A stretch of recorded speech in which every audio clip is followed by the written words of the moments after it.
নমস্কার স্যার, আমি বাংলাহার news channel থেকে বলছিলাম। নমস্কার। হ্যাঁ, গতকাল সংঘর্ষ বিরতি ডাকা হলো, তার কয়েক ঘন্টার মধ্যে পাকিস্তানের তরফ থেকে আবারও হামলা করা হলো। কিভাবে দেখছেন পুরো বিষয়টাকে?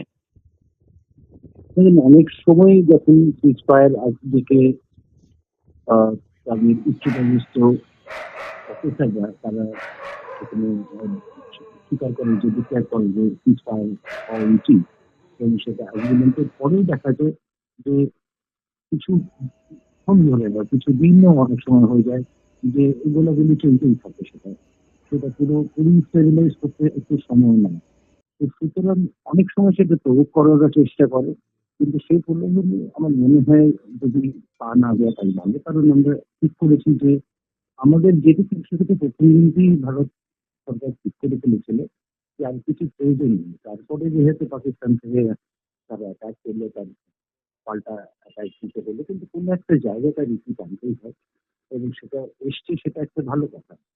কারণ এর মধ্যে যদি আমাদের পাকিস্তানের সঙ্গে আমরা যদি দেখি, সেখানটায় যে ধরুন একটাকে বিশেষ সুরক্ষার ব্যাপার নিশ্চয়ই রয়েছে, সেখানটায় দিতেই হবে, এবং যদি বর্ডারটা স্টেবিলাইজ করার সেটার দায়িত্ব নিশ্চয়ই হবে।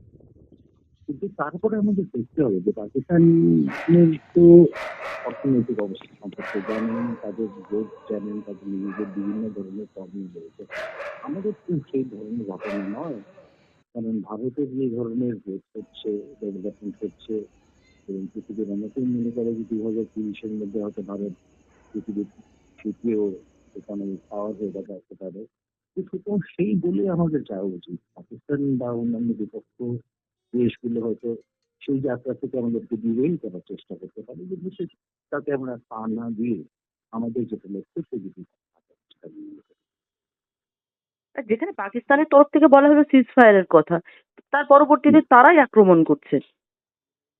হ্যাঁ, আমি যেটা বললাম যে এটা অনেক ক্ষেত্রেই দেখা গেছে, শুধু ইন্ডিয়া পাকিস্তান বলে না, যে অনেক জায়গায় সিজ ফায়ার হয়, মানে অফিসিয়ালি ডিক্লেয়ার করার পরে কিছুদিন ধরে তার একটা জের চলে যেগুলোতে অনেক সময় বিপক্ষ আপনাকে আবার প্রভোগ করার চেষ্টা করে, হুম। যে যে কোনো কারণে তাদের যে কোনো রিজনিং থাকুক, যে আবার আপনার সঙ্গে আবার যুদ্ধ শুরু করে দেওয়া। এখানকার যে লিডারশিপের প্রয়োজন রয়েছে, যে লিডারশিপ কিভাবে দেখছে সেই সঙ্গে পা না দিয়ে, কারণ নিশ্চয়ই নিজের বর্ডার, নিজের মানুষকে সেই সুরক্ষা এবং সেই কনফিডেন্স দিতে হবে, কিন্তু তার সঙ্গে সঙ্গে দেখতে হবে যে তাদের গেম প্ল্যান কি। আমি খুব আগে ভাবে দেখি। আচ্ছা, এই বিষয়ে দেখা যাচ্ছে ডোনাল্ড ট্রাম্প গতকাল রিকোয়েস্ট করেছিলেন, যাতে অনুরোধ করেছিলেন এই যুদ্ধ বিরতি যাতে করা হয়, যুদ্ধ সংঘর্ষ যে চলছে সেই পরিস্থিতি যাতে নিয়ন্ত্রণে আনা যায়।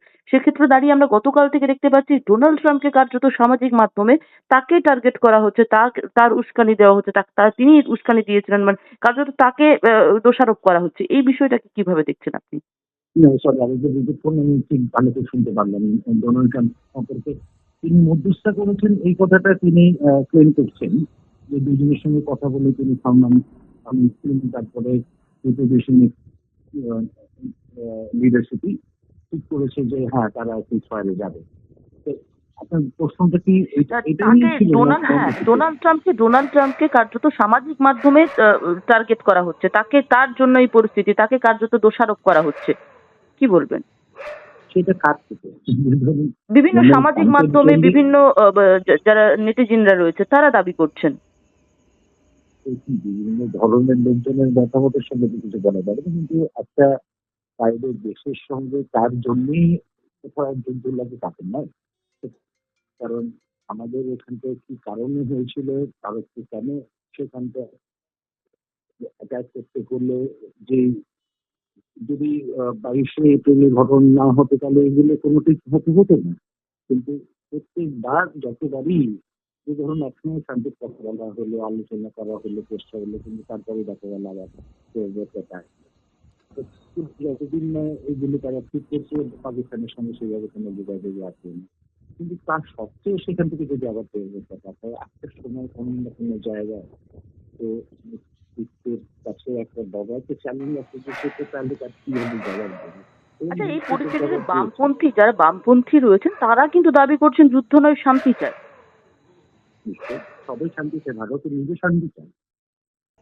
ভারতের যদি কিন্তু একটা যদি একটা আক্রমণ হয় তার গণতন্ত্র আছে, পাল্টা কি জবাব দেওয়া উচিত নয়? ইস্যু দেওয়া উচিত। তো সেটাই বলছি যে এমন তো যারা শান্তি চায়, শান্তি আনার জন্য তো সেই পরিস্থিতি আপনাকে তৈরি করতে হবে। শুধুমাত্র এক তরফা আপনি মার খেয়ে যাচ্ছেন এবং শান্তির কথা তো সেখান থেকে তাহলে কোন মানে দাঁড়াবে?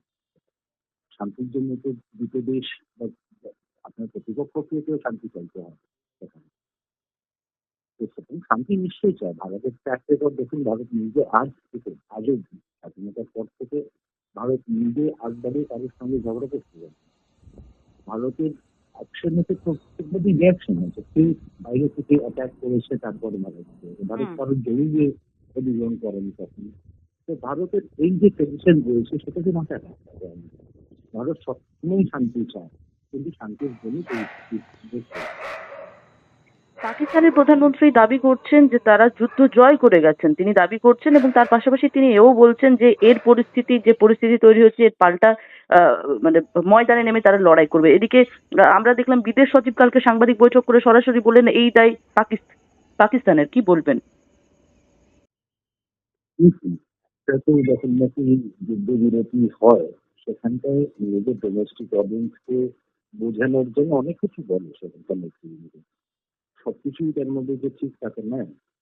তো তারা কারণ একটা সুস্থভাব চাই তাদের, যে সেখানে জনগণকে বলে হ্যাঁ আমি এই জন্য থামালাম সেখানটা। তো আমার মনে হয় সেই চেষ্টাই করছে যে প্রতি কটা কথা আমাদের রিয়াক্ট করে যে না এটা ভুল এটা ভুল, এটা বলার দরকার নেই। আমরা জানি কি হয়েছে, তারাও জানে কি হয়েছে। কিন্তু তারপরে সেটা নিজের দেশের লোকের কাছে কিভাবে রাখতে চাই সেটা তাদের ব্যাপার। একেবারে। এই পরিস্থিতিতে ভারতের কি করণীয় আপনার কি মনে হয়? আমার মনে হয় যে দেখুন আমাদের যে যে জায়গাগুলো, কারণ প্রতি কটা দেশেরই রয়েছে দেখা উচিত যে তো এ জায়গাটা রিভিউ হওয়া উচিত কি কি কারণে এই ঘটনাগুলো ঘটেছিল। আমি এটা বলছি না যে কোনো সময় কোনো ধরনের এ ধরনের অ্যাটাক হবে না। যতই আপনি আপনার সিকিউরিটি ইমপ্রুভ করুন না কেন, বিদেশে থেকে আপনারা যে কোনো ঘটনা এখন যতই টাইট সিকিউরিটি হোক কোনো না কোনো সময় তার ফাঁক দিয়ে গিলে যেতে পারে। কিন্তু যতটা ইমপ্রুভ করার প্রয়োজন যে যে জায়গাগুলো হয়নি সেটা একটা হচ্ছে যে যেটা আপনার দরকার সামরিকভাবে বা সিকিউরিটির দিক থেকে। কিন্তু সবসময় একটা ডেমোক্রেসি যে সলিউশন গুলো খুঁজতে হয় সেটা হচ্ছে রাজনীতি।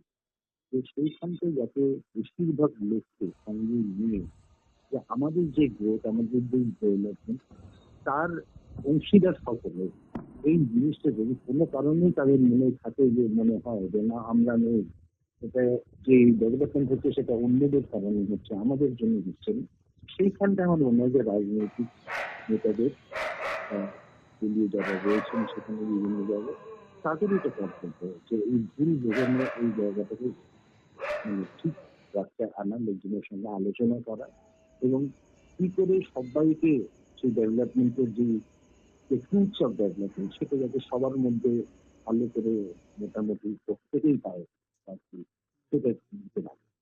অসংখ্য ধন্যবাদ স্যার আপনাকে। বাংলা হান্টের আরও খবর দেখতে নজর রাখুন। বাংলা খবর মানেই বাংলা হান্ট।